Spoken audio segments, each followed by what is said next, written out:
Ya, di mana kalau kita lihat sekalipun memang sampai dengan tanggal 19 Januari kemarin masih terjadi inflows ya, baik itu di stock market ataupun di bonds market. Maksudnya US masuk ya, US dollar masuk ya? Aliran modal asing tetap tercatat masuk, namun kenyataannya kalau kita lihat pelemahan rupiah ini pun juga dipengaruhi juga oleh kenaikan imbal hasil dari surat utang pemerintah Indonesia 10 tahun. Sudah naik 25 basis point, sekarang udah di level 6,3%.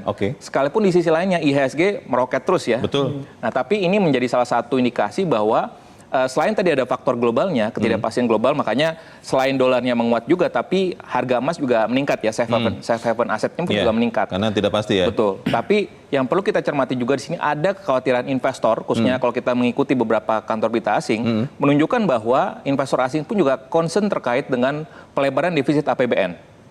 Karena kalau kita lihat pada saat pengumuman realisasi sementara APBN kita 2025, tutup tahun lalu pemerintah mengumumkan bahwa APBN defisitnya 2,92% terhadap PDB. Hampir 3%. Hampir 3%. Batas maksimal. Dan bahkan beberapa ekonom asing memperkirakan bahkan akan melebar lagi di atas 3% di tahun ini.